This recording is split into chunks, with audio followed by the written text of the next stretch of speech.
की कीरत कलित ललित सियपी की आरती श्री रामायण जी की कीरत कलित ललित सियपी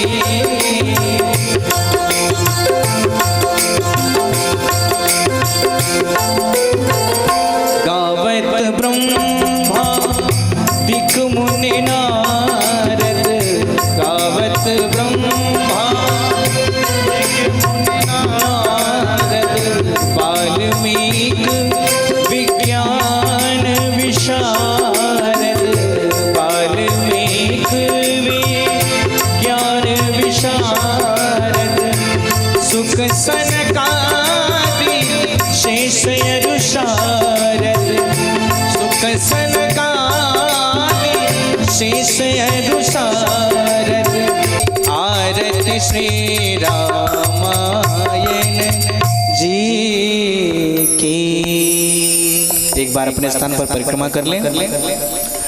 हरि ओम ओम जय तीर्थान प्रचलन सिका हस्तान खंगिणा तेसागुं सहस्रयोजनेव धनवान तन्मसि। आरती जल से घुमा करके शीतल कर लें। जल घुमा ले आरती पर। बस एक परिक्रमा कर लें भैया, एक तीन। हाँ, जल घुमा लें आरती पर और थोड़ा पुष्प खुला ले लें। भगवान को पुष्पांजलि निवेदित कर दें। हाथों में पुष्प ले लें, आरती रख दें।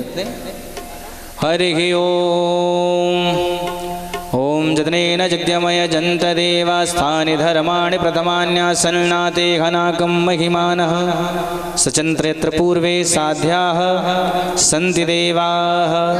यदि मंत्र पुष्पांजलिं समर्पयामि श्री सीतारामचंद्राभ्यां नमः।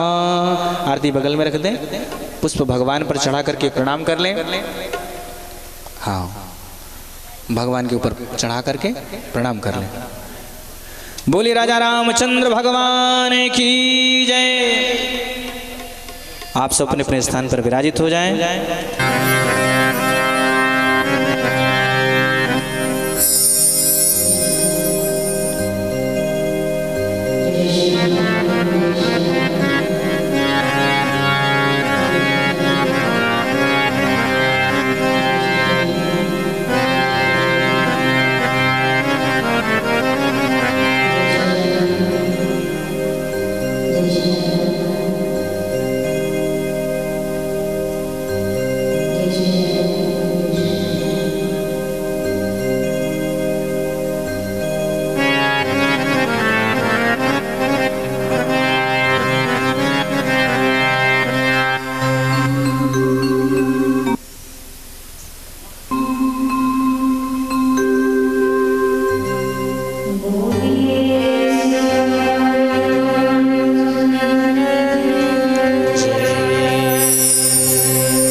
सिया सिया बोल श्री राम राघव रसिकेश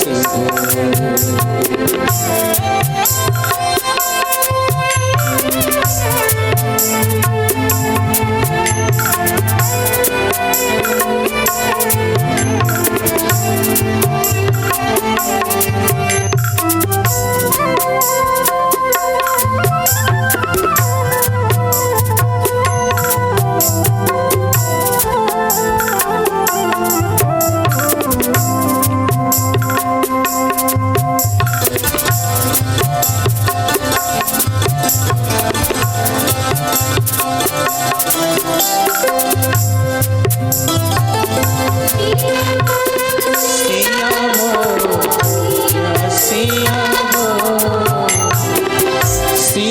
बोल सिया बोल सिया सिया बोल सिया बोल सिया बोल सिया बोल सिया सिया बोल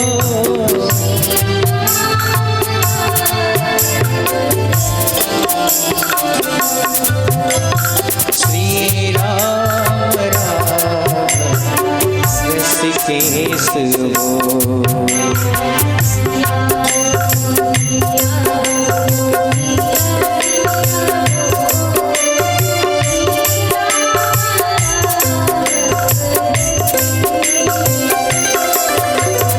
सिया बोल सिया बोल सिया सिया बोल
श्री राम राघव रसिकेश ऋषिकेश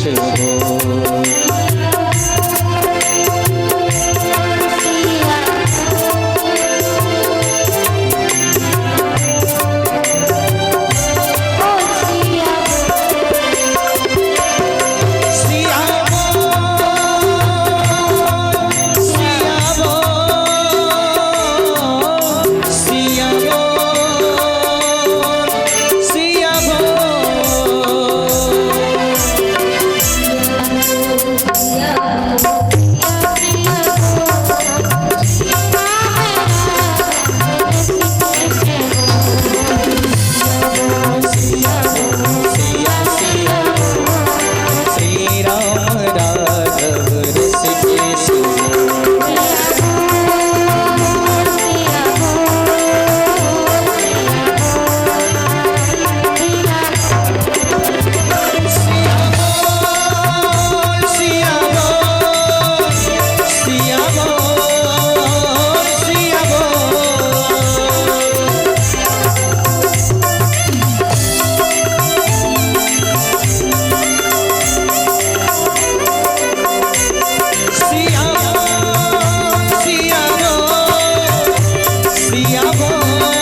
जय जय श्री सीता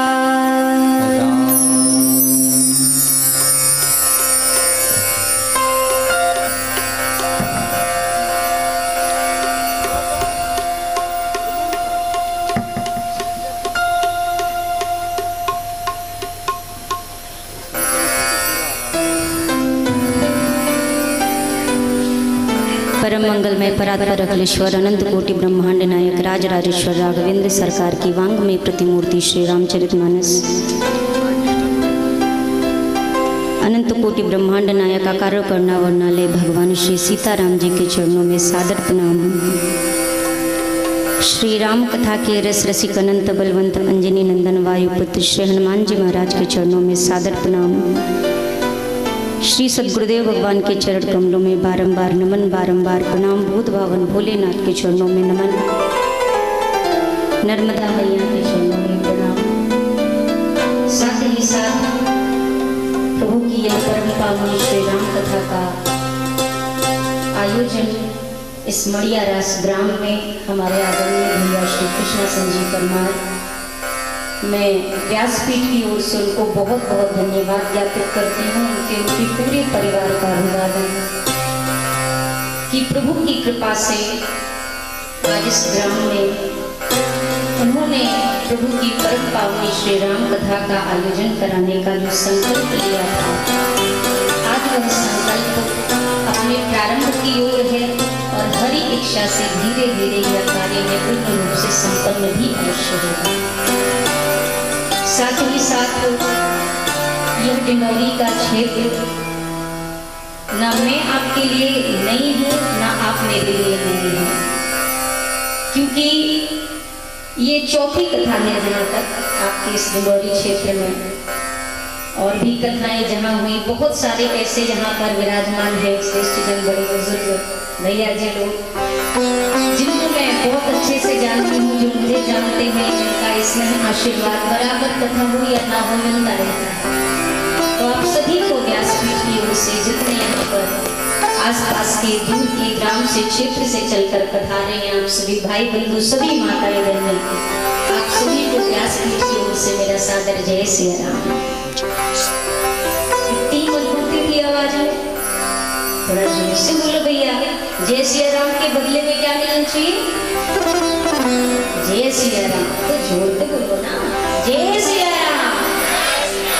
अब रोज यही नियम रहना है, कोई भूलियो मत। सत्य कहूं तो लगभग 7 महीने के बाद यह प्रथम कथा आपके क्षेत्र की प्रारंभ हुई है, जब से मेरी हेल्थ रिकवर हुई। जो लोग जानते हैं नजदीक से, कुछ हेल्थ इश्यूज थे जिसकी वजह से कथा पर कुछ दिनों का विराम लगा था, और भैया जी की कथा भी ऑलमोस्ट ऐसी लगी थी कि शायद नहीं हो पाएगी। हमने बोल भी दिया था कि डॉक्टर सभी नहीं अलाउ कर रहे, लीवर की दिक्कत है। लेकिन प्रभु की कृपा, जब पिछली बार कोरोना काल का गैप हुआ था तो भी डिंडौरी से ही कथा प्रारंभ हुई थी, और इस बार मेरा जो भी शारीरिक दिक्कत थी उससे जो गैप मिला उसके बाद भी कथा यहीं से प्रारंभ हो गई। तो एक बार जोर कुल मिला के कहूँ तो मुझे ऐसा लगता है कि ये जो क्षेत्र है पूरा डिंडौरी, यहाँ का भाव बहुत अच्छा है। कभी भी ये नहीं समझना है हमें, आपको बहुत सारे लोग मिलते हैं कहते हैं हम भक्त नहीं हैं। मैं आपसे एक निवेदन करूं, जिसके मन में भाव नहीं होगा ना, वो इस कथा पांडाल तक कभी आ ही नहीं सकता है, उसकी रुचि ही नहीं बनेगी। प्रत्येक व्यक्ति उसी जगह पे पहुंचता है जहां पर उसकी रुचि होती है। कोई पत्ते खेलने वाला इंसान हो ना, वो कथा पांडाल में नहीं आएगा, वो वहां जाएगा जहाँ पे 4 लोग बैठ के खेल रहे हैं। कोई पीने वाला इंसान होगा, वो कथा पांडाल में नहीं आएगा, वहां जाएगा जहाँ पर 4 लोग बैठकर पी रहे हैं। लेकिन अगर कोई भगवत प्रेमी है, जिसको प्रभु की कथा में रुचि है, अगर 1% भी रुचि होगी तो ही हरि कृपा से वो इस पांडाल तक, इस प्रांगण तक आ सकता है। तो मन से ये नहीं कहना है कि हमें कुछ नहीं, ये सरलता का भाव बहुत अच्छा है। और कई बार होता है हम भगत हैं नहीं तो हम क्या करें, इंसान कहीं से पैक्ट हो जाता है, पीछे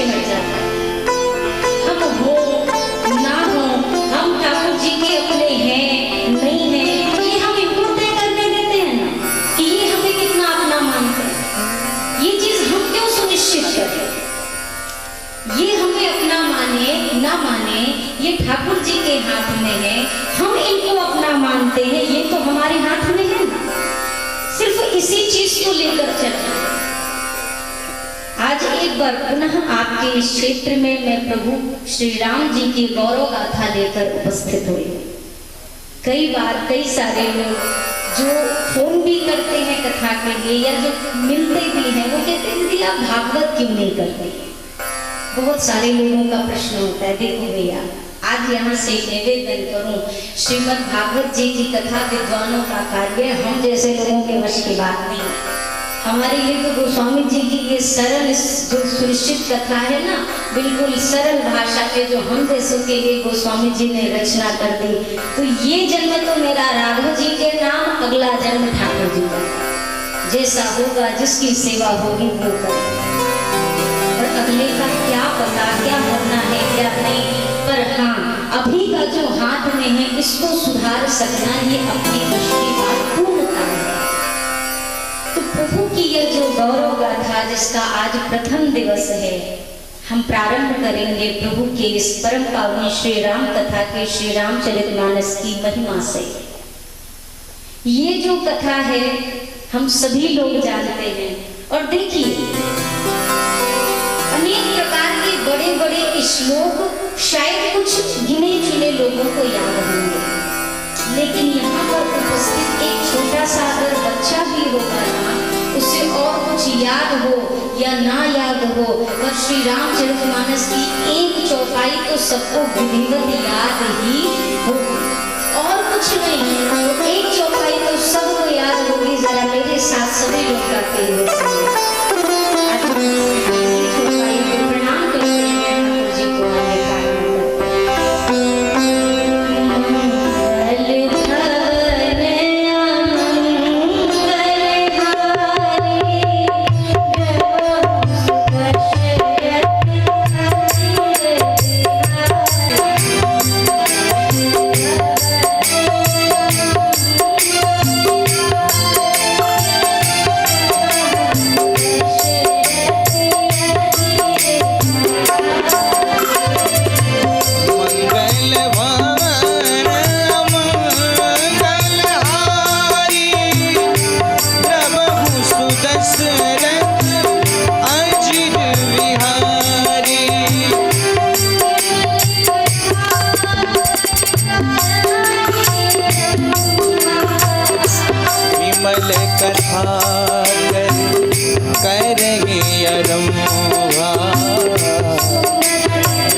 सबको याद अवश्य होगी सुनते सुनते। अब अगर मैं बात कहूं कि आपको श्री रामचरितमानस का दोहा भी जो प्रतीक यहाँ पर बैठे हैं अवश्य से अवश्य याद है। दोहा सबको याद है, पर हाँ थोड़ी कंफ्यूज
भी, चौपाई भी, छंद भी, ऐसी बहुत सारी चीजें हैं जो हम सबको याद है। और पता है क्यों लग रहा है कि हमें याद नहीं? बहुत सारे लोग शायद ये लग रहा होगा कि श्री गुरु चरित्र सरोवर जी को हनुमान चालीसा में लिखा है। नहीं, श्री रामचरितमानस का जो द्वितीय कांड है उसका आरंभ, श्री अयोध्या कांड का आरंभ गोस्वामी जी ने इसी को ही से किया। ये चीज हमें ध्यान में क्यों नहीं है? तो भैया इसलिए क्योंकि श्री रामचरितमानस जी लाल कपड़ा में लपेट के अगरबत्ती दिखाने के लिए नहीं होते, कभी कभी इंसान के पाठ भी करना चाहिए। घर में होना ये बहुत अच्छी बात है। श्री कृष्ण जी महाराज कहते हैं कि श्री रामचरितमानस की कथा सुनने से क्या होगा?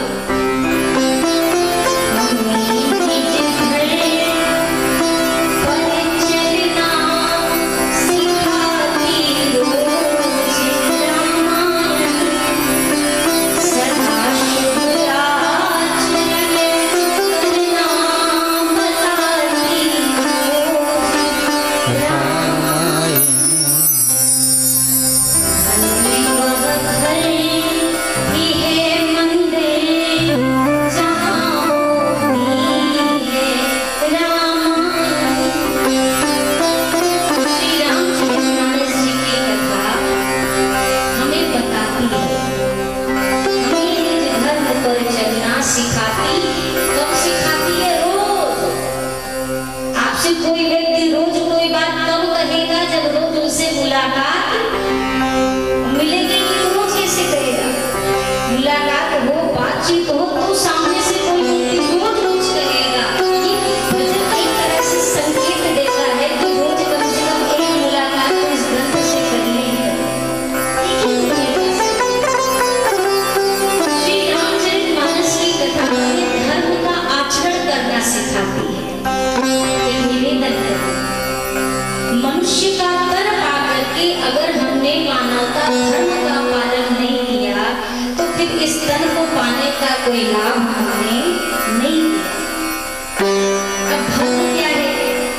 श्री रामचरितमानस जी की, जैसा कि अभी मैंने कहा कि धर्म का आचरण करने की कला हमें श्री रामचरितमानस जी से मिलती है। अब वो धर्म क्या है? गोस्वामी जी ने लिखा है, परहित सरिस धर्म नहीं भाई, पर पीला सम नहीं अभिमानी। धर्म अनुसार सत्य सम, सत्य एक धर्म है। किसी को दुखी देखकर अगर उसकी सहायता करने की इच्छा भी मन में हो रही है तो समझिए एक धर्म का विचार आपके हृदय में उठ गया। विशेषता होता क्या है? हमारे मन में धर्म करने की बहुत इच्छा होती है पर करने की इच्छा मन में है। मन में विचार आए ना आए, अगर आप कल से धर्म कहते हैं ना कि कहीं देख दुखिया जो दुखी तेरा मन है, यही तो भजन है। किसी को दुखी देखकर अगर हृदय में पीड़ा हो रही है तो भैया ये भी एक तरह का भजन ही है। ऐसी बहुत सारी बातें हैं जो हमें इस ग्रंथ से प्राप्त होंगी। भक्ति सुनात नहीं, भरते सुनात नहीं, सीय से नमाते तीन लोग काबू ठोरे। शबरी सुप्रेम नहीं, लक्ष्मण सुप्रेम नहीं, और हनुमत सेना सेवा जो साधु सिर मोर है। भारत स्वदेश नहीं, राम सोना देश नहीं, वेद सो संदेश न सुग्रीव जैसी दौर है। गंग सोना पानी, महादेव सोना दानी, संत तुलसी की वाणी, सीना बानी गंगौर है। भक्ति सुनात नहीं, संसार में भक्ति जैसा नाता और दूसरा कोई नहीं। क्योंकि प्रत्येक रिश्ते में एक स्वार्थ छिपा होता है। क्या स्वार्थ? मैं सामने वाले के लिए जितना कहूँ सामने से भी मुझे उतना मिलना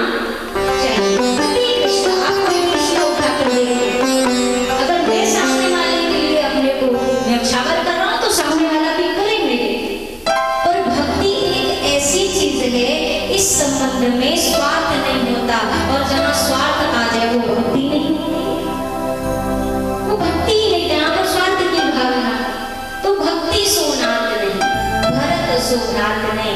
ये बात कौन नहीं जानता है संसार में कि भरत जी के जैसा भाई संसार में हो पाना बहुत बड़ी बात है। और सिया अम्बा जी की जैसी कोई माता नहीं हो सकती है। साथ ही साथ कहा गया लक्ष्मण भैया जैसा नियम का पालन करने वाला कोई नहीं है। और आगे कहा शबरी भैया जैसा प्रेम नहीं है, लक्ष्मण जी जैसा नेम नहीं है, हनुमान जी की जैसी सेवा नहीं मिलती है, भारत जैसा आपको देश में नहीं मिलेगा।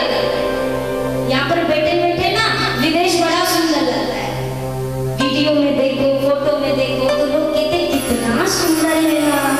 अरे कितना भी सुंदर हो जाए राम कथा तो हम भारत में आए तो हमारे लिए भारत से अच्छा करेंगे। एक निवेदन करो, सबसे पहले चीज जहाँ जिस परिस्थिति में है ना उस चीज की बुराई करना पहले बंद करो। अभी हम कौन से युग में जी रहे हैं? ये कौन सा है? कलियुग। इसके पहले द्वापर, उसके पहले त्रेता, उसके पहले सतयुग।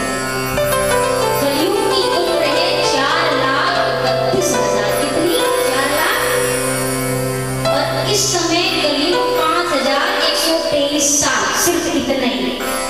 और आज भी लोग कहते हैं कलियुग आ गया। अभी तो कलियुग बच्चा ही है, अभी तो घुटना चल रहा है, अभी तो शुरुआत है। और अभी से कहते हैं कलियुग बहुत बहुत कलियुग है। अभी ये चीज अगर 24 घंटा कहते रहे कलियुग में पाप है, कलियुग जैसा बुरा कोई नहीं है, तो एक बात बताइए कलियुग से सतयुग में तो चले नहीं जाएंगे, दुखी होंगे सो अलग। तो इसमें करना क्या है? जो काम मेरे गोस्वामी जी कहते हैं, कलियुग समझो आने में, जो नहीं करे विश्वास, गाई नाम गुण जन विमले, नहीं प्रयास। जिस कलियुग की बुराई सारी सभी लोग, लेकिन उसी कलियुग के विषय में गोस्वामी जी महाराज कहते हैं इसके जैसा युग दूसरा कोई नहीं है। क्यों? क्योंकि लोग बीत के गए हैं ना, किसी में जप की श्रेष्ठता थी, महानता थी, विशेषता थी, किसी में दान का विशेष महत्व था, किसी में तपस्या का विशेष महत्व था। एक बात बताइए, आपको अगर कह दिया जाए 10 दिन एक कौम पे खड़े होकर तपस्या करनी है, कितने लोग कर लेंगे? आराम करना करिए। 1 घंटे तो होगी। वो कहते सतयुग अच्छा था, द्वापर अच्छा था। दान की बात आए तो आज के समय में दान भी हम अपनी योग्यता देखकर नहीं करते, हम किसी योग्य हैं। प्रत्येक व्यक्ति सामने वाले की हैसियत देख के दान देते हैं कि ये कितने के लायक है। भाई लोग जिस लायक है इसलिए तो मांग रहे हैं। पर आपको तो ठाकुर जी ने लेने योग्य बनाया है ना, तो उसको नहीं अपने को देखो कि मैं किस लायक हूँ। तो दान की बात भी किनारे कर दीजिए। कई बार तो ऐसा होता है जो सिक्का पाँव संसार में ना चले वो भगवान को चढ़ा देते, तुम्हें तो सब चलता है। तो दान की बात भी देखिए। अब करें नेम और व्रत की बात। 1 दिन का व्रत, नवरात्रि तो बहुत सारे लोग 9 दिन का करते हैं, पर कई बार मैंने देखा है सबको कथाएं नवरात्रि के समय ही होती। जैसे किसी का व्रत और कोई पकौड़ी का नाम ले तो भैया नाम ना लो, आज हमारा व्रत है। क्यों भैया? अगर हमारी आपकी मन स्थिति इतनी भी मजबूत नहीं है कि हम सामने एक वस्तु खाने वाली चीज का नाम सुन के हमारा व्रत डूब जा रहा है, तो ये कैसे व्रत है? और कई ऐसे भी महानुभाव है, हमने देखा 12 बजे के बाद खा पी लेते तो दूसरा दिन लग गए, वो अंग्रेजी व्रत चलता है। अगर इतनी भी हमारे अंदर सामर्थ्य नहीं है तो व्रत भी हमारे वश की नहीं है। अब ये बचा है कलियुग, और कलियुग में ये सदरता गोस्वामी जी ने दे दी, ना आप जप करो, न तप करो, न बड़ी बड़ी साधना करो। एक काम कर लो, सुबह सोते उठते राम कह लो, रात को सोने से पहले राम कह लो, दिन में जब तुम्हें फुर्सत मिले तो राम कह लो। इतना काम अभी इतने में हमें इतनी मुश्किल लगती है कि हमसे नहीं हो पाता, और फिर भी हम कहते हैं कि नहीं कलियुग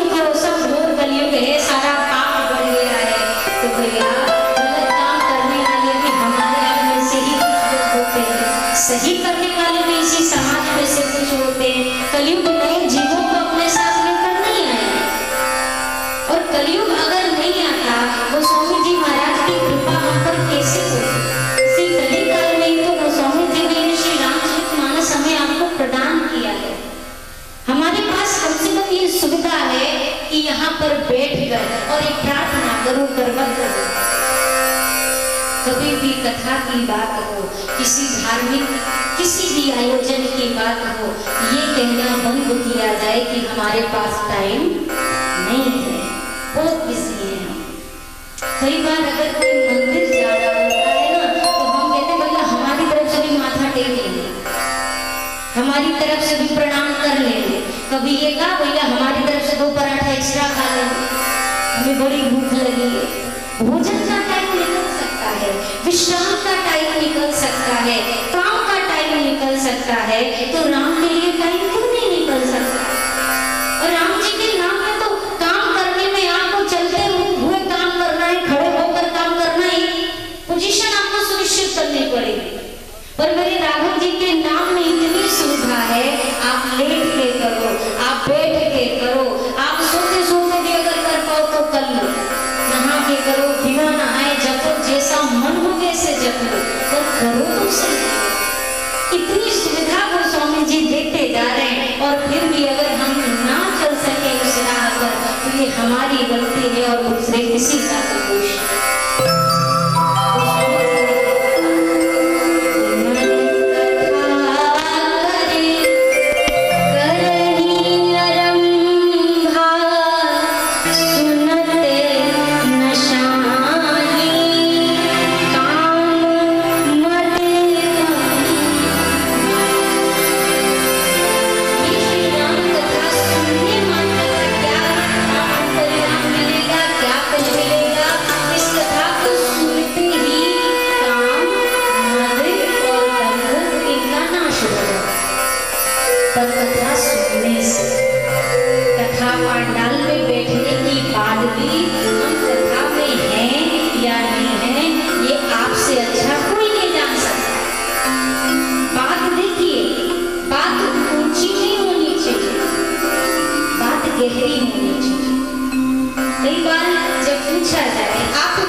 गहराई से सुनेंगे तो वो भीतर बैठे। अगर कोई पूछता है इस पांडाल से निकलने के बाद भैया क्या कथा सुनी, बड़ी ऊंची कथा है। अब ऊंची तो थी, कितनी ऊंची थी, अरे बहुत ऊंची थी, तो वो तो निकल गई। आप ये नहीं कहो कि ऊंची कथा थी, आप ये कहना शुरू करिए बड़ी गहरी कथा थी। जब आप गहरी शब्द प्रयोग करेंगे ना तो सामने वाला भी समझ जाएगा बड़े मन से ये कथा सुनकर। क्योंकि गहरी बात किसे बोलते हैं, जब कोई बात आपके हृदय में जाकर बैठ जाती है उसे गहरी बात कहते हैं। हम प्रायः जीवन में कहते हैं बड़ी गहरी चोट लग गई है, वो चोट दिखती नहीं है पर मन के भीतर होती है, इसलिए कहते गहरा भाव है। ठीक उसी प्रकार गहराई से कथा सुनी जाए, कुछ बातें सुन के जाना और कुछ बातें भूलकर जाना। आओ सब मिल बैठो प्यारे राम कथा सुनकर जाना। ये बड़ी सौभाग्य से मिला। आगे गोस्वामी जी ने लिखा, ये जो कथा है मन करी विषय अनल बन जरूर। मन के विकारों को यह कथा नष्ट करती है। मन के विषय क्या है? आंखों का विषय है अच्छे दृश्य देखना, हाथों का विषय है मुलायम अच्छा कोमल स्पर्श करना, कानों का विषय है कुछ न कुछ सुनाई देता है। और सबसे ज्यादा कानों को क्या सुनने में आनंद आता है? किसी की बड़ाई होना तो कानों को रुचि नहीं मिलती, और किसी की बुराई हो तो इंसान दीवार के भीतर कान घुसा के सुनता है, ये बूंद अमृत कहीं से टपकता। किसी की निंदा में जो रस मन को मिलता है ना, वो रस कल नहीं मिलता। ये जो विषय है, विकार है, ये नष्ट होते हैं। जंगल में जब आग लग जाती है ना तो सारे जानवर जंगल से बाहर भागते हैं। भागेंगे कि नहीं भागना? पर हाथी जंगल से बाहर नहीं भागता है, क्योंकि जानता है कि मेरी गति इतनी नहीं है कि इस आग के बीच में मैं जंगल से बाहर भागूं। वो कहाँ भागता है जानते हैं? वो तालाब की ओर भागता है, और जैसे तालाब के निकट पहुंचता है, तालाब के भीतर जाता है, बैठ जाता है हाथी, और मन में यही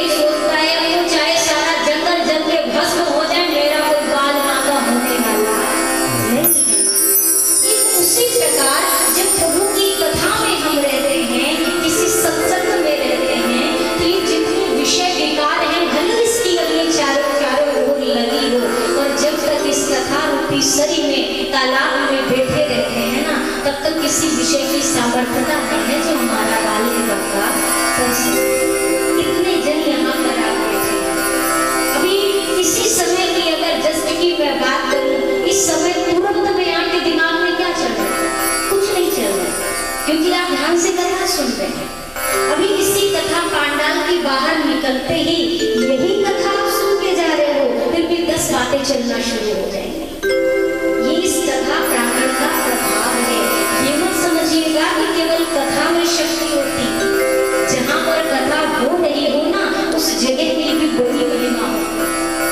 श्री गरुड़ जी महाराज जब काकभूषुंडी जी के पास गए कथा श्रवण करने के लिए, तो उस जगह पर, स्थान पर पहुंचते ही गरुड़ जी की जो भी संशय की चीजें थी सब नष्ट हो, सारी चीजें उनके मन के विकार, संशय शांत। तो हम और आप भी प्रभु की इसी परम पावनी कथा का श्रवण लाभ प्राप्त कर रहे हैं। जीवन में प्रत्येक कार्य को करते रहना ये बहुत अच्छी बात है। ठाकुर जी का दिया गायक है। काम खंड विकार गए गए, काम क्रोध लोभ मोह मद मत्सर। काम का मतलब हुआ कामना करते रहे, जिसको हम चाहत भी कह सकते हैं। एक खत्म हुई, दूसरी शुरू हुई, फिर वो पूरी हुई, तीसरी शुरू हुई। कामना कभी होती नहीं है। अगर आज 2 पहिया मिल जाए तो कल 4 पहिए की इच्छा जरूर मन में जग जाती है, और 4 पहिया भी मिल जाए तो इससे अच्छे वाले की कामना करती है। अच्छा, कामना अपने साथ 2 चीजें सदैव लेकर चलती है। जैसे आप कोई चीज पाने की इच्छा करो, वो पूरी हो जाए तो क्या होगा जानते हैं? अब लोभ आएगा, इससे अच्छा है। और अगर ना पूरी हो तो क्या आएगा पता है? क्रोध। क्यों नहीं हुआ? कामना अपने आगे पीछे 2 चीजों को सदैव लेकर चलती है, एक क्रोध और एक लोभ। ये हो गया। क्रोध जानते ही हैं, लोभ भी वही चीज है।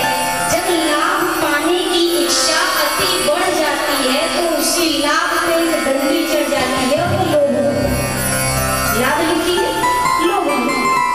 जब लाभ की सीमा आपकी बढ़ जाए, 10 का इन्वेस्ट करके 10 लगा के अगर 50 कमाना चाहते हैं, ये लाभ हो गया। और 10 लगा के जब 1000 पाने की इच्छा हो जाए तो ये लोभ हो। और जब लाभ की सीमा बढ़े तो वो भी बढ़ जाता है, एक मात्र लोभ भी समझे। क्रोध हो गया, काम हो गया, लोभ हो गया, मद, अहंकार, मैंने किया है। जो ये मैं की भावना चलती है, यही मद है, यही अहंकार है। जब राघव जी रावण का वध करके लौटे, कौशल्या अम्बा जी कहती हैं, लाल जी इतने कोमल कोमल हाथों से कैसे रावण का संहार कर दिया? राम जी ने कहा, मैंने नहीं मारा। भैया ने कहा, सारा संसार गुणगान कर रहा है कि राम जी ने रावण का वध कर दिया, और आप कहते हो मैंने नहीं मारा। राघव जी ने कहा, मैया सत्य कहता हूँ, रावण को मैंने नहीं मारा, रावण को उसके मैं ने मारा। उसके भीतर के अहंकार पे रावण का वध किया है। रावण के जैसा ज्ञानी कोई नहीं था। शिव तांडव श्लोक की रचना करने वाला कोई साधारण हो सकता है क्या? एक ऊंचा पर कैलाश पर्वत को उठाने वाला कोई साधारण हो सकता है क्या? सोने की लंका में बसने वाला कोई साधारण हो सकता है क्या? रावण के पास सब था, धन भी था, बल भी था, यश भी था, दुनिया मांगती थी उसके नाम से। एक चीज नहीं थी जिसका नाम है धन। और ये एक ना होने की वजह से रावण की जो परिस्थितियां बनी वो सब जानते।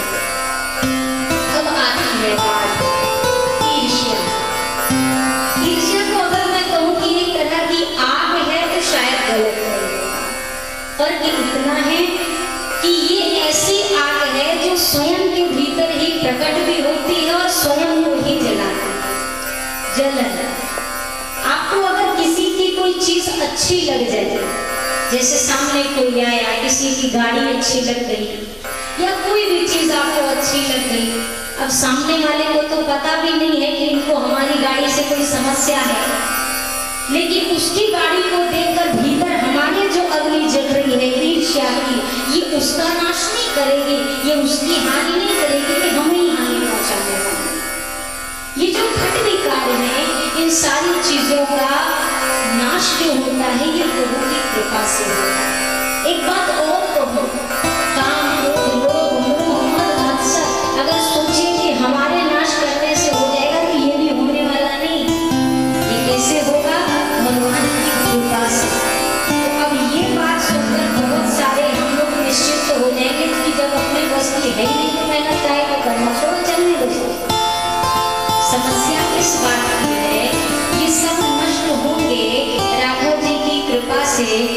पहले स्वयं को ये आभास हो कि मुझ में कोई कमी है, मुझ में ये विकार है। हमारी आपके जीवन की सबसे बड़ी समस्या इस समय में ये है कि हम कभी नहीं स्वीकार करते कि हमारे भीतर कोई भी दोष है। सामने वाले की 10 गलती मुंह जुबानी हमें याद होती है, पर अपनी एक कमी बताने में भी थोड़ा वक्त लगता है, क्योंकि कोई भी व्यक्ति स्वयं के अंदर कोई कमी नहीं देखना चाहता। और जिस दिन ठाकुर जी के सामने जाकर के कहते अच्छा या बुरा जैसा भी हूँ तुम्हारा, केवल ये एक भाव ही, शरणागति भाव ही काफी है। क्योंकि यहाँ से लाख चतुराई किया जाए अपने मन की बस होने वाली, करो चाहे लाख चतुराई, उसी घर सबको जाने, करो चाहे लाख चतुराई, उसी घर सबको जाना है। करो चाहे लाख चतुराई, उसी घर सबको जाना है। तालियों के साथ गाइए, और हमसे भैया आप गाते तो अच्छे से गाइए, गाओ के साथ। करो चाहे लाख चतुराई, करो चाहे लाख चतुराई,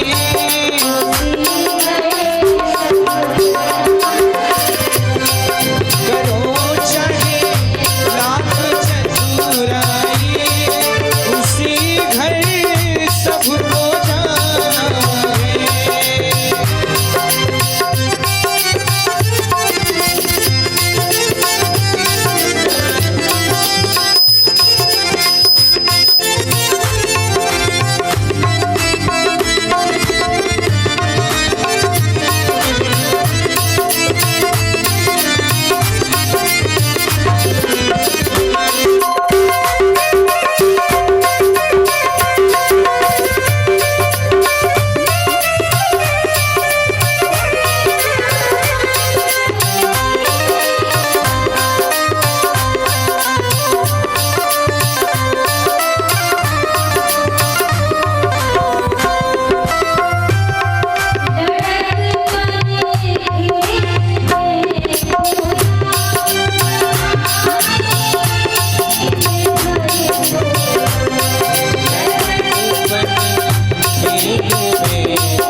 जवानी नींद भर सोया,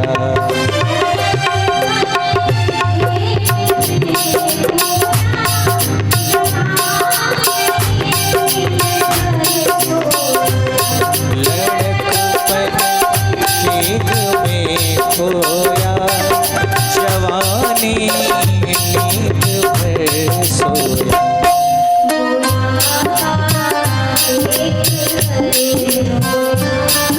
बुढ़ापा देख कर रोया,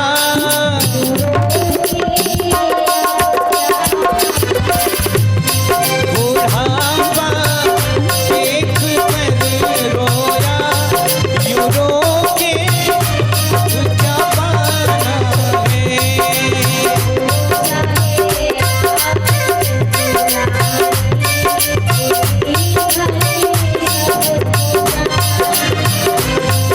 करो चाहे लाख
सा कौन रह पाया।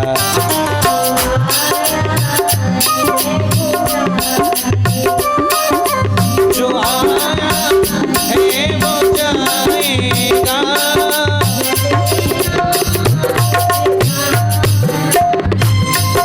जो आया है वो जाएगा, चलेगा कुछ बहाना है।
एक दिन टूट जाएंगे।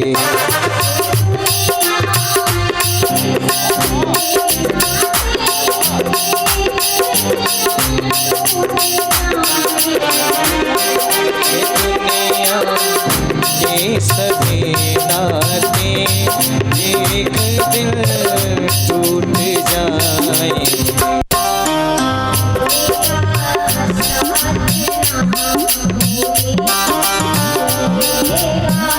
साथ ना कोई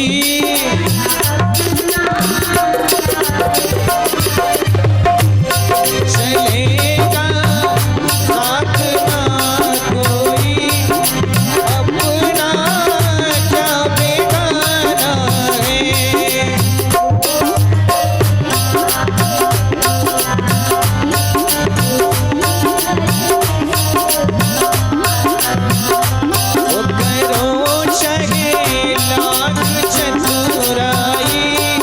उसी घर सबको जाना है।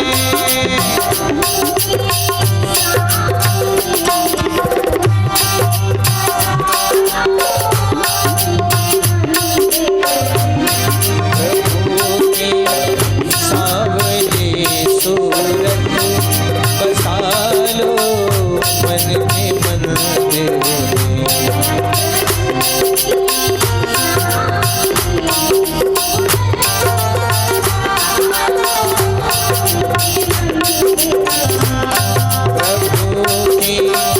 सावली सूरत बसा लो मन के मंदिर में।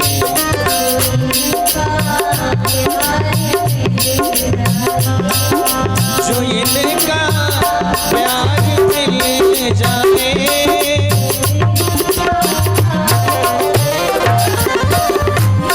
जो इनका प्यार मिल जाए, तो फिर क्या और पाना है।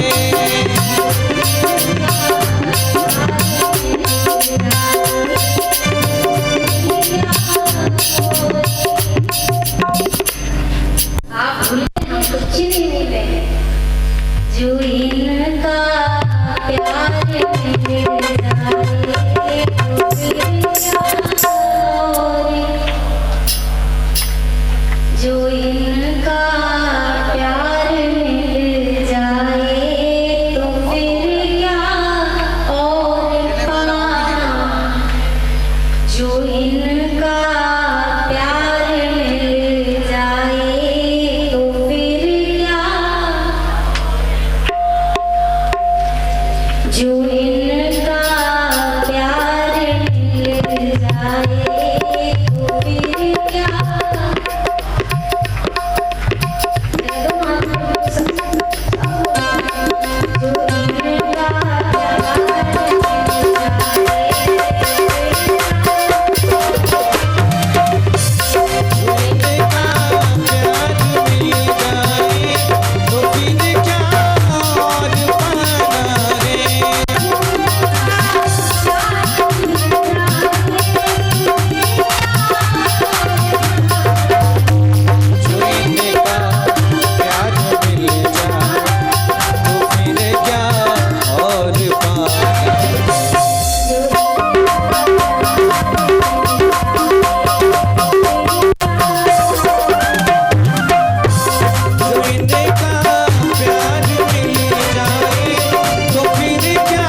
पत्थर में भी छेद बन जाता है।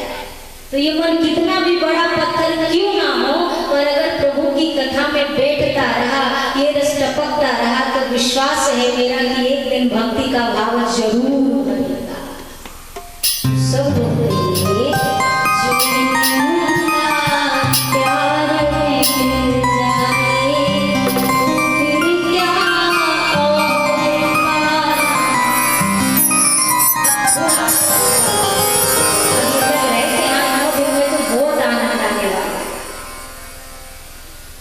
प्रभु की जो कथा है ना, हम और आप एक निमित्त हैं।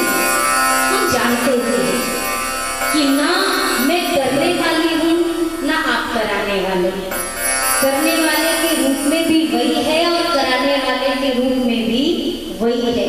बस हम एक निमित्त बन के बैठे हैं कि आप श्रोता के रूप में विराजमान हो और ठाकुर जी ने मुझे कुछ कहने के लिए यहाँ उठा दिया। और इस बात को ध्यान में केंद्र में रखते हुए चलना है। देखिए, मैंने अभी थोड़ी देर पहले चर्चा की थी, जब विकार आए थे, विकारों की चर्चा हुई थी, तो उसमें एक शब्द आया था मोह। मोह क्या है? एक तरह का प्रेम ही होता है, पर ये थोड़ा सा इसकी परिभाषा अलग है। प्रेम दो तरह के होते हैं, एक ज्ञानपरक प्रेम और एक अज्ञानपरक प्रेम। अज्ञानपरक प्रेम क्या है? इस संसार में आके सारे रिश्तों के बीच बैठ के भी जब हमें याद रहे कि हमारी असली जगह क्या है और हमारा वास्तव में जन्म किस लिए हुआ है, ये दो चीजों का जो स्मरण रख के दुनिया में जीता है, उसका जो प्रेम है वो ज्ञानपरक प्रेम है। और जो इस संसार में आके संसार बनाने वाले कोई भूल के किनारे कर दे, दुनिया का सब काम करता रहे, उसका जो प्रेम है वही अज्ञानपरक प्रेम है।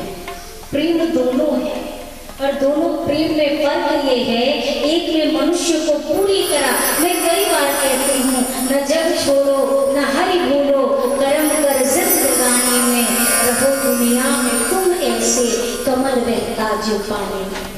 ऐसा जीवन जो लेके चले। कभी भी ना आज तक मैंने कभी प्रभु कृपा से बोला है और आगे प्रयास है कि ना ही बोलूंगी कि भैया सब छोड़ दो। देने का कार्य ठाकुर जी ने दिया है, और अगर मैं कहूँ कि सब छोड़ दो तो पहला सवाल ही क्या मेरा छूटा है? जब मेरा स्वयं का नहीं छूटा तो मैं किस सबसे को भैया सब छोड़ दो? कहने वाले को पहले हमने बचपन में एक कहानी पढ़ी थी, जो गांधी जी की एक कहानी आती थी, शायद आप में से किसी ने पढ़ा। एक माता जी गांधी जी के पास गई एक अपने बच्चे को लेके कि मेरा बेटा गुड़ बहुत खाता है।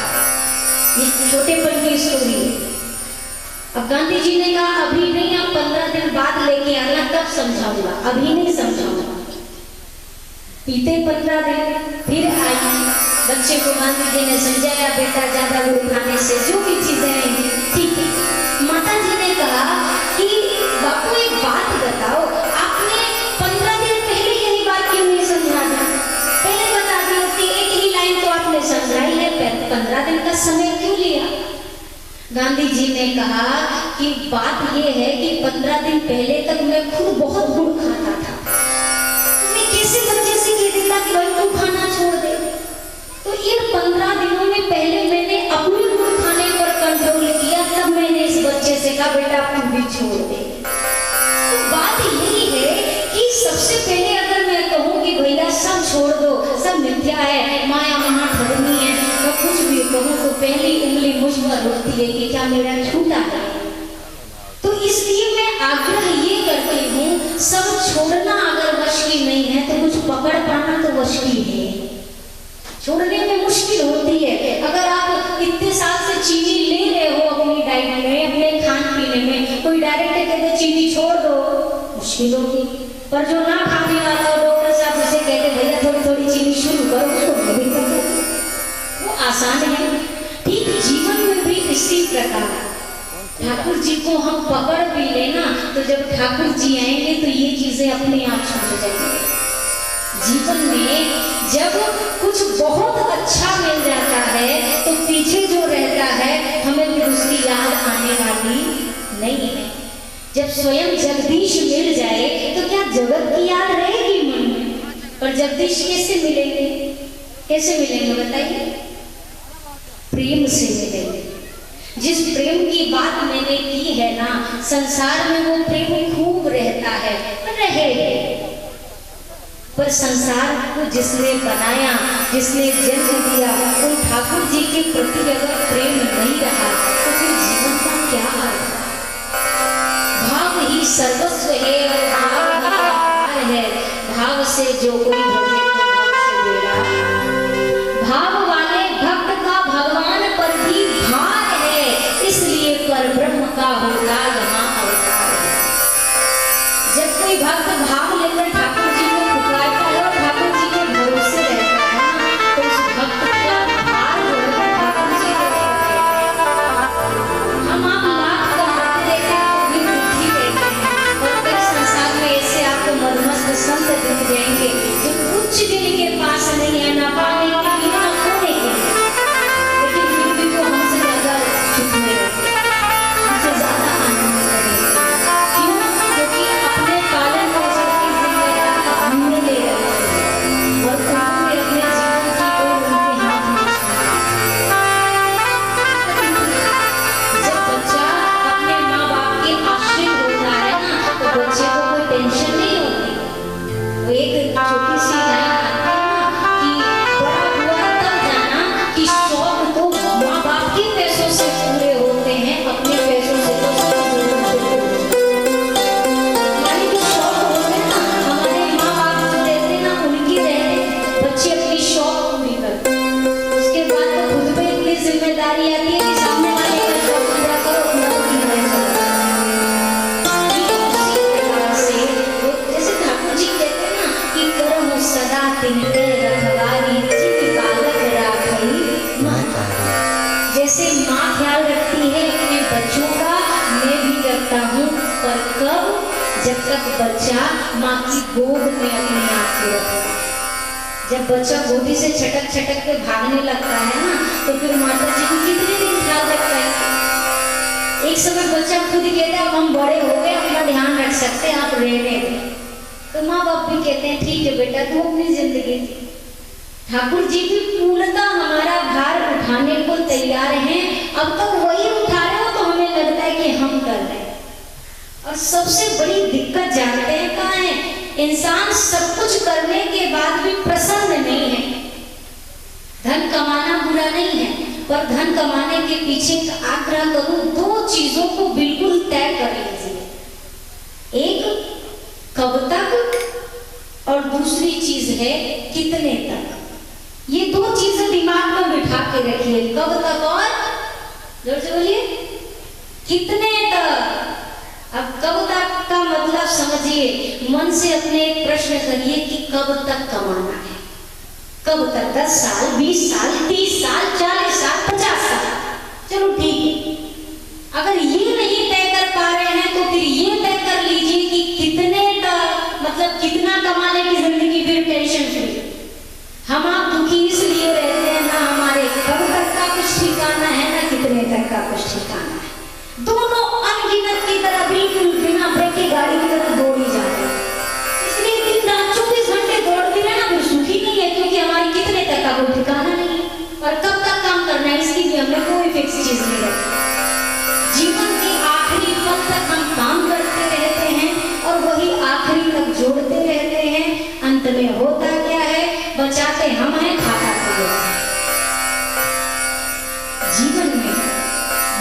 बार आपसे चर्चा होती है, गान दिया संग लगे, खाया पिया अंग लगे, बाकी सब जंग लगे।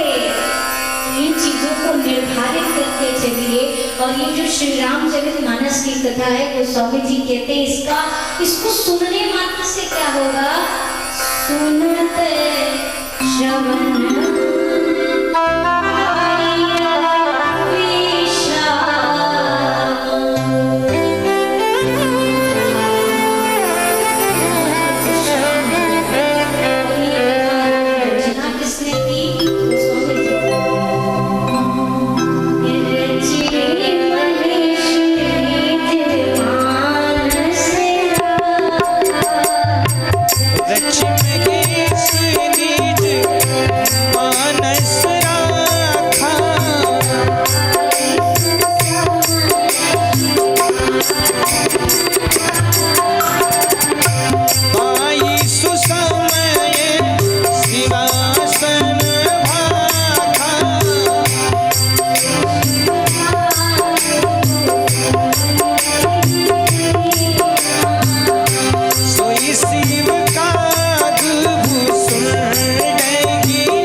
चरित्र सुहावा भूत भावन भगवान भोलेनाथ ने इस श्री रामचरितमानस की रचना रची। महेश ने जो मानस रखा हृदय में रखा, इसलिए इस ग्रंथ का नाम पड़ा श्री रामचरितमानस। मानस का अर्थ होता है हृदय या मन। भगवान शिव के द्वारा यह कथाक्रम आगे बढ़ता गया। गोस्वामी जी कहते हैं जिस कथा को भगवान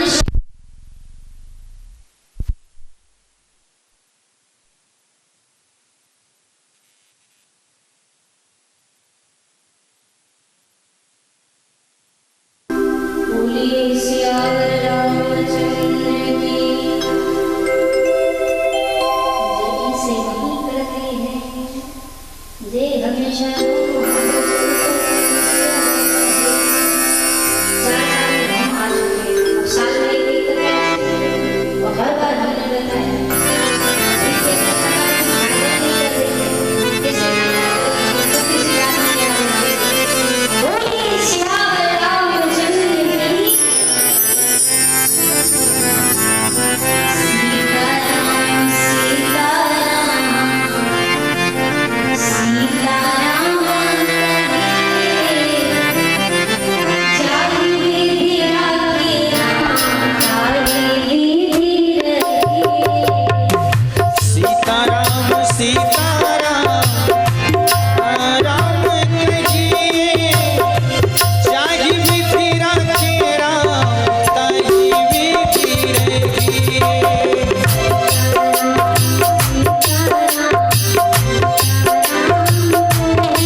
चाहे विधि राखे राम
आशा तोड़ दे।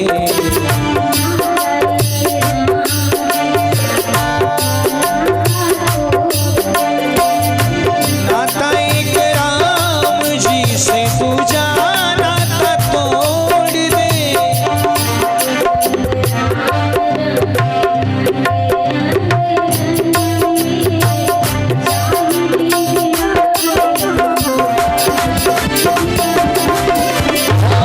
जागी बीती राखी राम, जागी बीती रहेगी।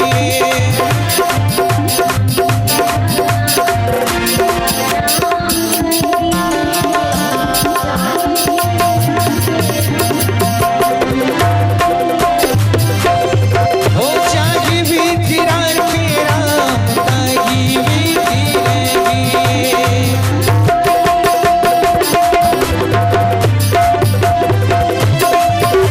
हो जागी बीती राखी राम, जागी बीती रहेगी। जाहि विधि राखी राम, ताहि विधि रखी। जिस देश में, जिस देश में, प्रदेश में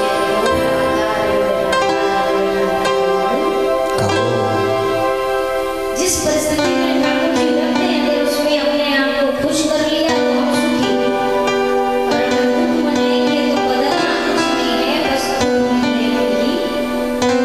बाहर निकल सकते। मैं चर्चा कर रही थी आप सभी के समक्ष, भूत बावन भगवान भोलेनाथ ने माँ भवानी को यह कथा सुनाई। श्री काकभुसुंडी जी महाराज ने श्री गरुड़ जी को यह कथा सुनाई। हमने अकेले श्रोता बनकर श्री राम कथा की नहीं, किसने किसने गाया उसका वर्णन गोस्वामी जी ने श्री रामचरितमानस में किया है। भगवान शिव जिन्होंने रचना करके हृदय में रखा, सही समय आने पर पाई सुसमय माँ को यह कथा सुनाई गई। श्री गरुड़ जी को यह कथा मिली काकभुसुंडी जी के द्वारा, और आगे एक क्रम और जो बना वो यह श्री याज्ञवल्क्य जी महाराज ने भरद्वाज जी को यह कथा सुनाई। और हमारे श्री गोस्वामी तुलसीदास जी महाराज ये कथा किसे सुना रहे हैं? कह लीजिए तो भक्त श्रोता के रूप में गंगा मैया है, कह लीजिए तो संत समाज है, या फिर जैसा कि गोस्वामी जी कहते हैं स्वांता सुखाय तुलसी रघुनाथ गाथा। अपने निज मन को भक्त श्री तुलसीदास जी महाराज ने भगवान की यह परम पावनी श्री राम कथा सुनाई। श्री काकभुसुंडी जी महाराज से यह कथा गरुड़ जी को किस प्रकार से मिली? श्री गरुड़ जी महाराज हम सब जानते हैं भगवान के वाहन है, भगवान विष्णु के वाहन श्री गरुड़ जी। गरुड़ जी को अभिमान हो गया। कब हुआ? जब युद्ध कांड की कथा है जिसमें नागपाश में जब बांधा गया है, मेरे ठाकुर जी को बांधा गया, श्री नारद जी महाराज ने गरुड़ जी से कहा कि जरा ये बंधन खोलिए। अब गरुड़ जी ने भगवान का तो बंधन काट दिया, इधर एक बंधन कटा और दूसरे बंधन ने गरुड़ जी को काट दिया। माया नागपाश ने तो उधर मुक्त किया और खुद बंध गए। किसे बंध गए? गरुड़ जी सोचने लगे कि कहते हैं कि भगवान का नाम भर लेने से मनुष्य भवसागर तर जाता है, भवसागर को पार कर जाता है। खरब निशाचर बांधई नागपाश सोई राम। दुष्ट निशाचर ने उन्हीं राम जी को नागपाश के वश में कर लिया। जिसके बंधन को मैंने खोला है, क्या वास्तव में उनके नाम से जगत का बंधन खुल गया? अब ये एक जो शंका उठी, दुनिया में हर चीज का इलाज है, पर शंका की बीमारी का इलाज। इसीलिए एक निवेदन करूं, इस कान को ना डस्टबिन बनाने से बचाइए।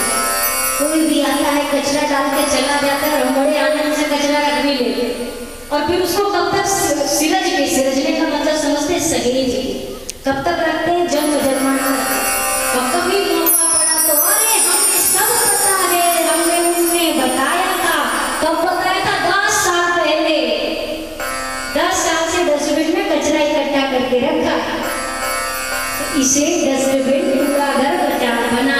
बचाइए, इसके भीतर अच्छी चीजें हैं।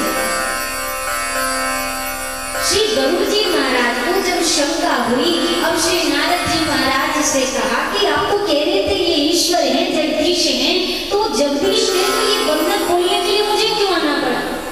नारद जी ने कहा देखिए आपकी बीमारी बड़ी है और हर बीमारी का इलाज हर वैद्य के पास नहीं होता है, बड़े डॉक्टर के पास चलिए। अब वो बोला मेरे पास नहीं आपकी इस बीमारी का इलाज, हमारे पिताजी के पास श्री ब्रह्मा जी के पास जाओ। गरुड़ जी पहुंचे ब्रह्मा जी के पास। ब्रह्मदेव ने कहा क्या हुआ?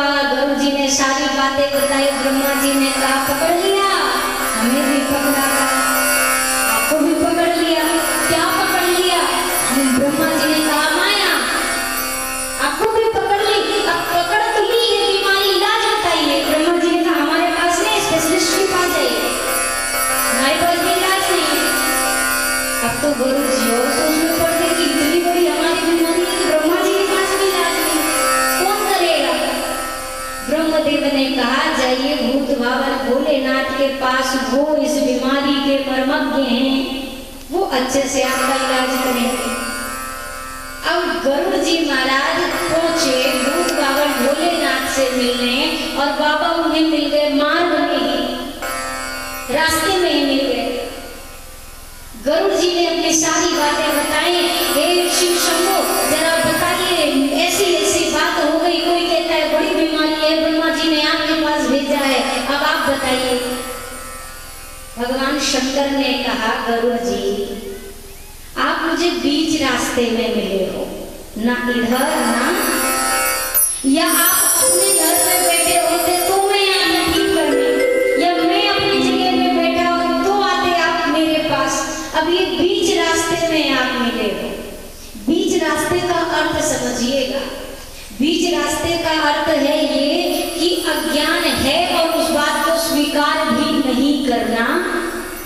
अगर आप ये मान लो कि मैं पूर्णतः अज्ञानी हूं तो इलाज है, अगर आपके पास पूरा ज्ञान है तो इलाज की जरूरत नहीं। ये बीच वालों को सबसे ज्यादा चिंता होती है, वो बीच में रहते हमें आता भी है, बस सच बात है कुछ नहीं आता। अब श्री गरुड़ जी से कहा बीच रास्ते में मिले हैं, तो गरुड़ जी ने कहा तो अब मैं क्या करूं?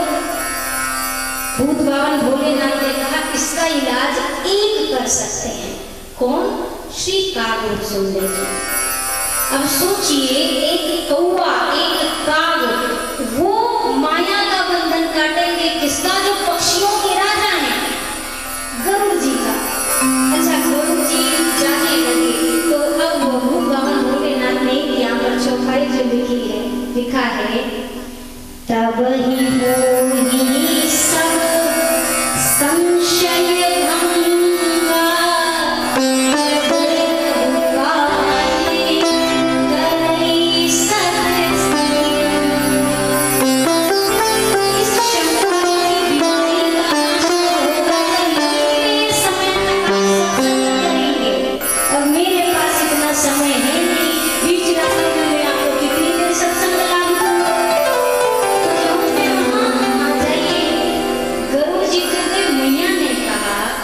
स्वामी आप तो चाहते तो निमिष मात्र में ये माया की जो भी परिस्थितियां हैं गरुड़ जी के भीतर, उसको नाश कर देते, आपने वहां क्यों भेज दिया?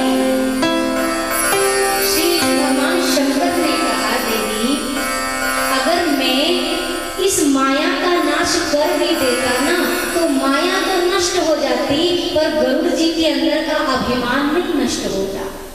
आप समझिएगा, कई बार कई रोगी होते हैं, उन्हें कोई बीमारी हो जाए ना तो उन्हें अपनी बीमारी का ही गुण हो जाता है। कब होता है पता है? अगर 2-4 डॉक्टर अच्छे डॉक्टर ना ठीक कर पाए तो वो बड़े गर्व से आके कहते हमें तो ऐसी बीमारी थी, ऐसी बीमारी थी, बड़े बड़े डॉक्टर ने इलाज कर। अब भैया का ये खुशी की बात है, वो भी बड़े गर्व से बताया जाता है। भगवान शिव ने कहा अगर मैं इनका इलाज करता ना तो माया चली जाती और अभिमान आ जाता कि ऐसी परिस्थिति थी। वो तो भगवान शिव नहीं उपाय बता पाए ना ब्रह्मा जी ना नारद जी, कोई नहीं हमारी बीमारी का इलाज कर सका। इसीलिए बाबा ने क्या किया, सबसे बड़े के पास नहीं, जो आपकी निगाह में छोटा है उसके पास है। काग भुसुंडी जी कौन है?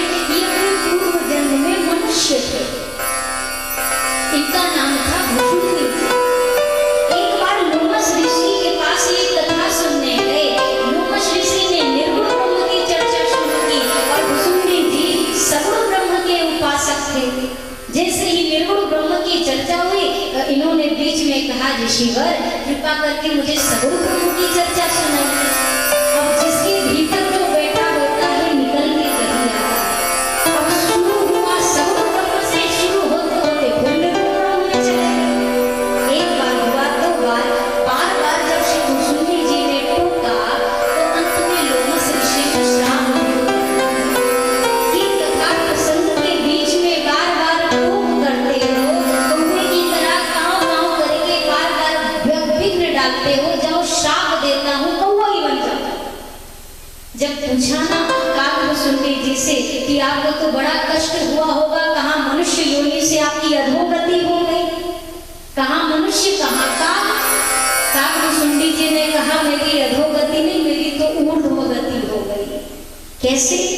काकभुसुंडी जी कहते हैं, अगर मैं मनुष्य रूप में होता ना तो प्रभु के जन्म के बाद अयोध्या धाम में राजमहल में भीतर प्रवेश करने को बड़ी आज्ञा लेनी पड़ती, लाइन लगाना पड़ता तो कहीं लाल जी के दर्शन मिलते। अब मैं बन गया हूँ काग, तो मुझे किसी की आज्ञा लेने की आवश्यकता नहीं, लोग महल के द्वार के भीतर आ पाएंगे, मैं तो जाके राघव जी के पलक में एक साथ बैठने का आनंद लूंगा। श्री काकभुसुंडी जी महाराज ने यह बताया। और श्री गरुड़ जी महाराज जब वहां पहुंचे, मैंने अभी कथा के बीच में भी आपसे चर्चा की स्थान के महत्व। श्री गरुड़ जी महाराज कहते हैं, दीखी परम पावन तब आश्रम गयो मोह संशय नाम। आपका आश्रम देखते ही, इस स्थान पर उपस्थित होते ही मेरा संशय, मेरा भ्रम ये जा चुका है।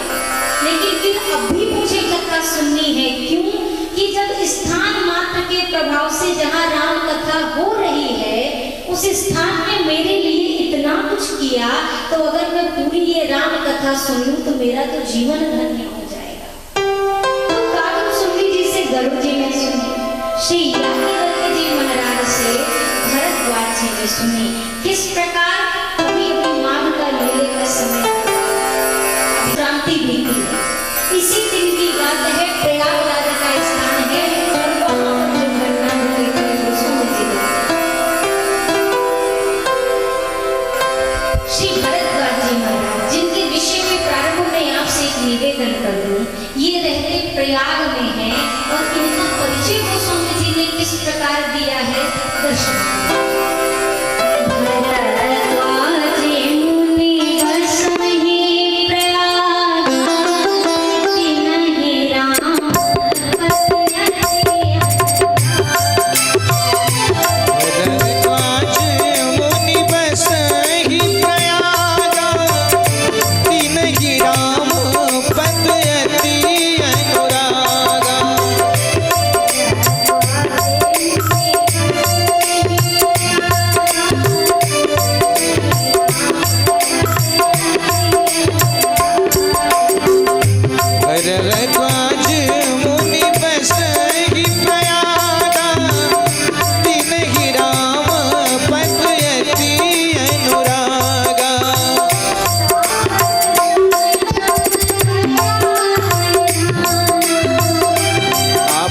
समदम दया निधाना,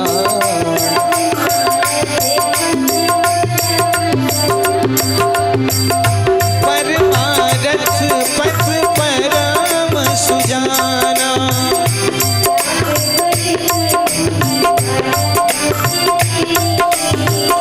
जाग पलिक मुनि परम विवेकी,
भैया रोष रण रावण मारा।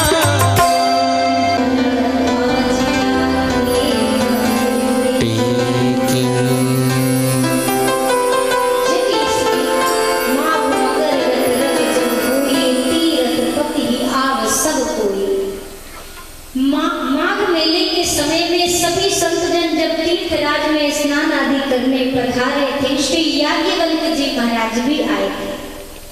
श्री भरद्वाज जी महाराज ने याज्ञवल्क्य जी को जाने से रोका, चरणों में बैठ गए और कहा आप थोड़े दिन रुकिए। याज्ञवल्क्य जी ने कहा क्यों? श्री भरद्वाज जी महाराज ने कहा प्रभु मेरे मन में कुछ संशय है, कुछ प्रश्न हैं, कृपा करके आप उनका समाधान कर दीजिए, तब यहाँ से प्रस्थान करिए। ये श्री रामचरितमानस का एक और घाट है प्रयागराज। वक्ता श्री याज्ञवल्क्य जी बनेंगे और श्रोता बनेंगे श्री भरद्वाज जी।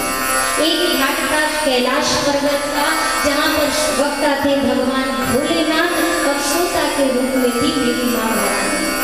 एक घाट था वह मानसरोवर का नीलगिरी पर्वत का स्थान, जहाँ पर श्री काकभुसुंडी जी वक्ता और श्री गुरु जी महाराज श्रोता थे। श्री याज्ञवल्क्य जी महाराज से भरद्वाज जी ने कहा मेरे मन में एक प्रश्न है। क्या? राम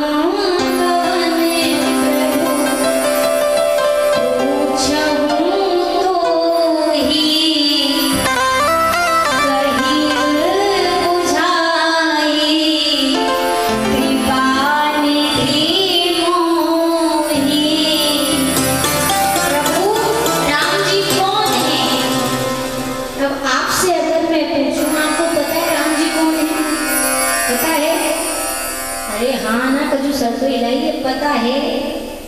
हाँ कुछ लोग हाँ, कुछ लोग कुछ नहीं, जो सब कहेंगे वही हमारा। मन में सबकी बात है। हाँ हमें पता है राम जी कौन है, हमने सुना है कथाओं में दशरथ जी के पुत्र थे राम जी। अयोध्या में जन्म हुआ था, 4 भैया थे, चारों का विवाह जनकपुरी में हुआ था। वन जब गए कैकेयी मां के वर के फलस्वरूप रावण का वध किया, अयोध्या आए, राजा बने, इतना तो सबको पता है। पर श्री भरद्वाज जी महाराज के जैसा संत जिनके विषय में क्या कहा गया, तापस सम दम दया निधाना परमारथ पथ परम सुजाना। परम सज्जन है, परमार्थी है, सम है तो मन वश में है, दम है तो इंद्रियां वश में है। और कौन है?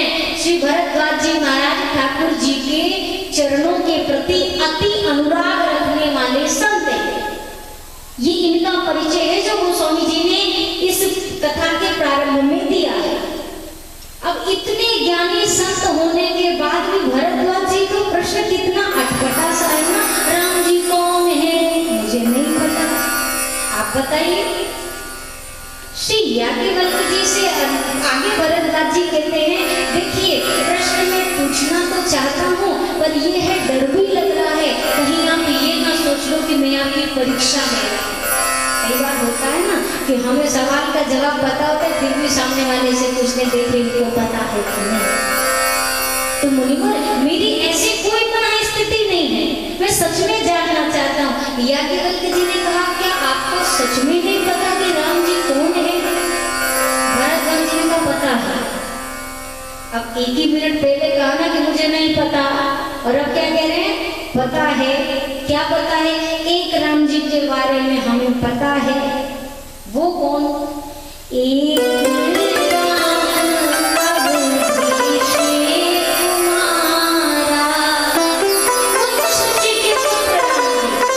उनके बारे में आपको कैसे पता चला? वो ऐसे क्योंकि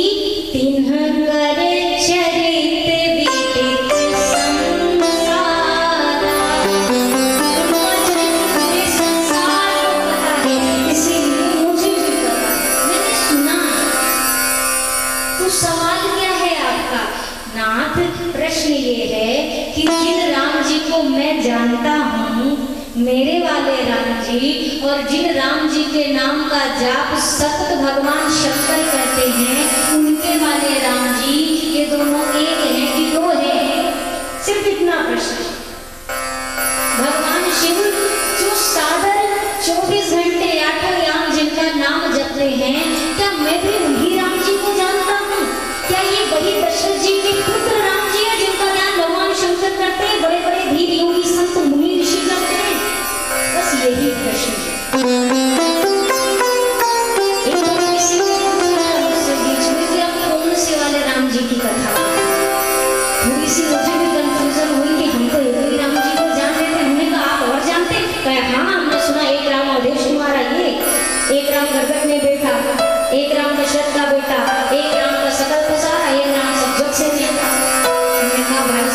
सारे राम के आगे एक लिखा हुआ है, तो वो राम एक ही है, उनकी पीड़ाएं करेंगे। वही राम दशरथ का बेटा, वही राम खटखट में बेटा, उसी राम का सकल पसारा, वही राम से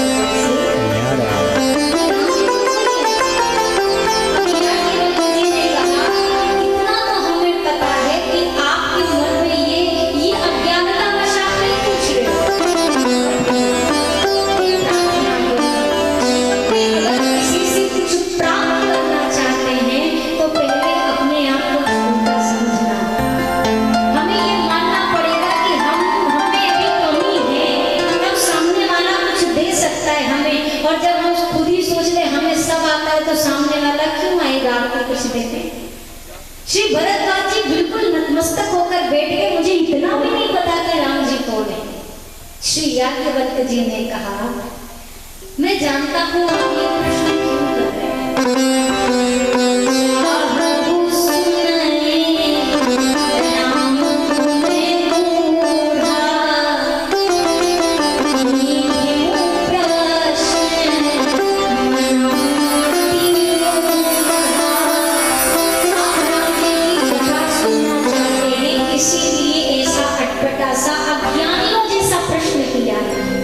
वास्तव में आप अज्ञानी नहीं हैं, आप ठाकुर जी के चरणों में स्नेह रखने वाले। अवश्य आपको यह कथा सुनाऊंगा। तो एक लगता याज्ञवल्क्य जी और छोटा है श्री भरद्वाज जी का लिख के रूप तब याद रहेगा आपको। ध्यान से सुनेंगे तो सब याद रहेगा। राम श्री राम कथा से सरल कुछ भी नहीं है संसार। कब सरल है, भाव से बैठे जाइए तो सरल से भी सरल है, और अभिमान से आकर कोई बैठे ना तो जीवन बीत जाएगा पर इसका पार पा पाने वाला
अपने मन की गति और भाव के हिसाब से संतों ने कहा ये जितने भक्तों के भाव से निकली रामायण है यही रामायण सतकोटि अपारा है। वो स्वामी जी से पूछा तो आप कौन सी कथा कहेंगे? वो स्वामी जी महाराज कहते हैं कि ये जितने श्लोक भगवान ने गाया वो सारा, और साथ ही जितने पुराण हैं, जितने शास्त्र हैं, जितने वेद हैं, जितने ग्रंथ हैं, उन सभी को लेकर 70 साल की आयु तक गोस्वामी जी ने जितनी कथा प्रभु की सुनी, देखी, समझी, गाई, उन सभी का सार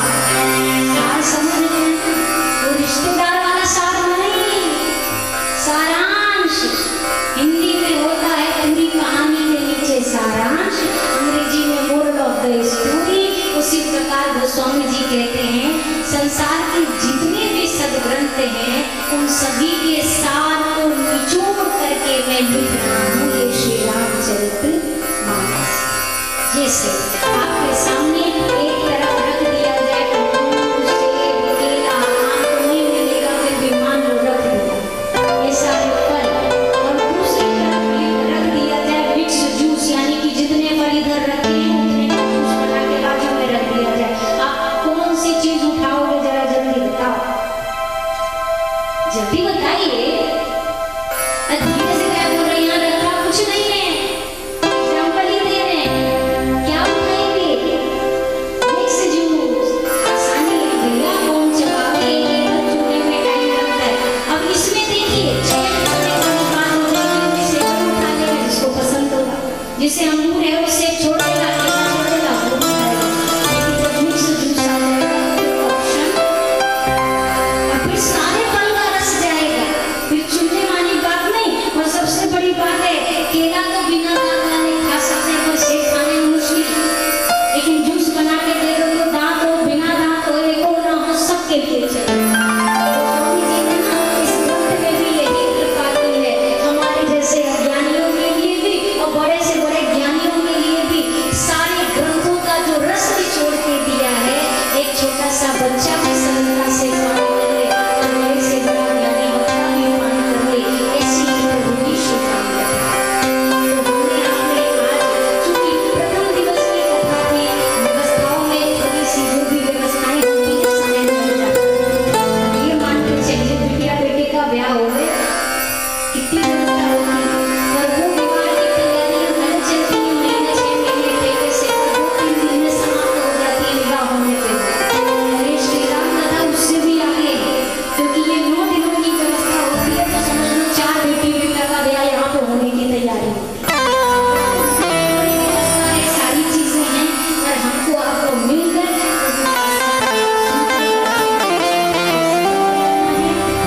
तो आइए प्रभु के पावन नाम संकीर्तन के साथ आज प्रथम दिवस की कथा पुष्पांजलि को ठाकुर जी के चरणों में अर्पित करेंगे। आरती की तैयारी जब तक होगी, आइए प्रभु के नाम संकीर्तन के साथ कथा का ध्यान करेंगे। और कल होगा भोलेनाथ का भोले बाबा का ब्याह होना है, तो अच्छे से तैयारी से बताइए। आप तो नहीं आओगे बताइए तो बाबा के बाराती पहुंचेंगे आप यहाँ लाने। अब उनके बाराती बड़े अटपटे हैं, कल बताऊंगी कौन है।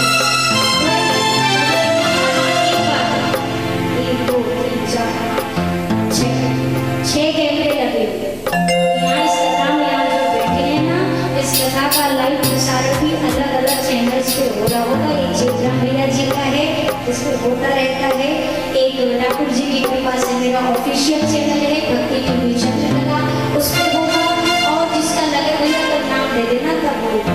तो ये बहुत सारे चैनल से सब पे अलग अलग इसका प्रसारण चल रहा है, तो इसीलिए इतने सारे लोग आपको देख रहे हैं। बढ़िया चकाचक कथा सुनना है आनंद के साथ। राम राघव की प्राण प्रिया, भजोरे मन से रसिया। राम राघव के प्राण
सूर्यो अजायत श्रोत्राद्वायुः प्राणस्य मुखादग्निरजायत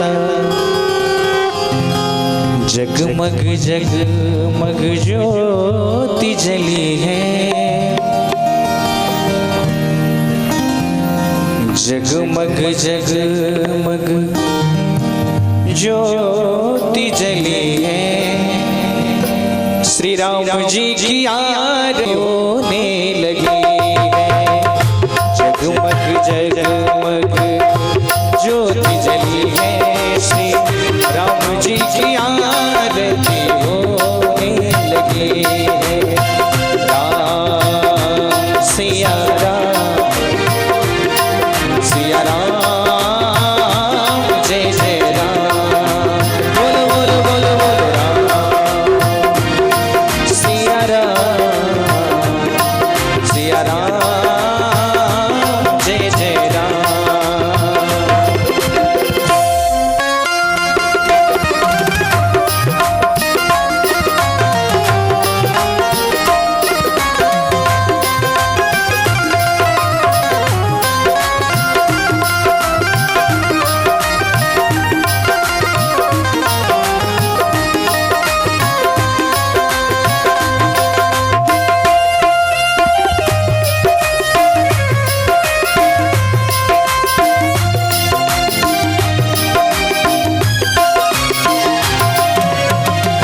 भक्ति का दीपक प्रेम की बाती आरती संत करे दिन राती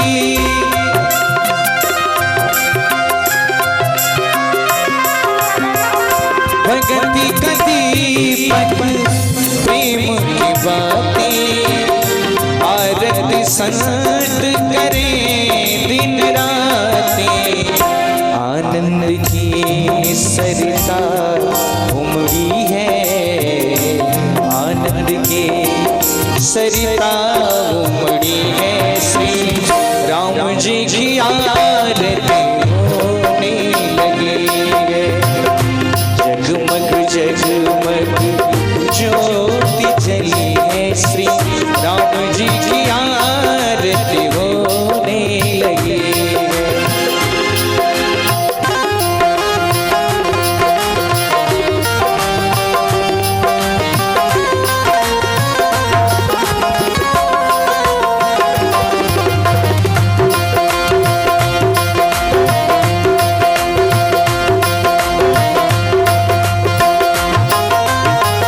कनक सिंहासन सिय समेता बैठे राम होगी चित चेता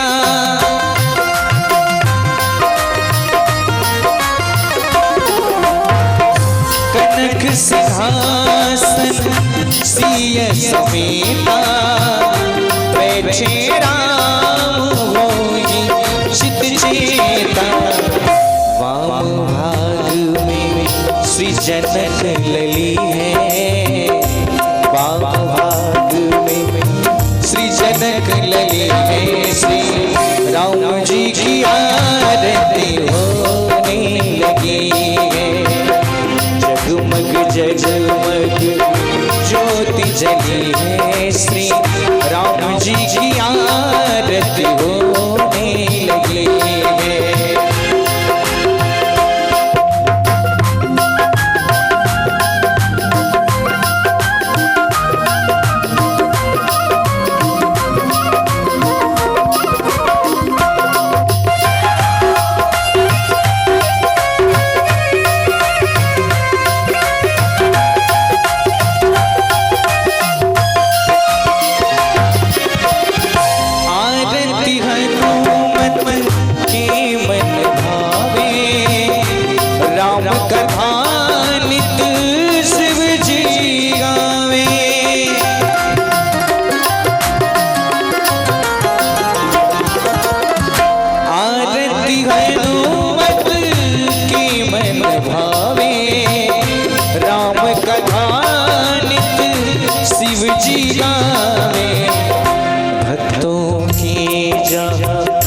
संतों की जगह भक्तों है जहाँ भीड़ लगी है श्री राम जी की आरती होने लगी है।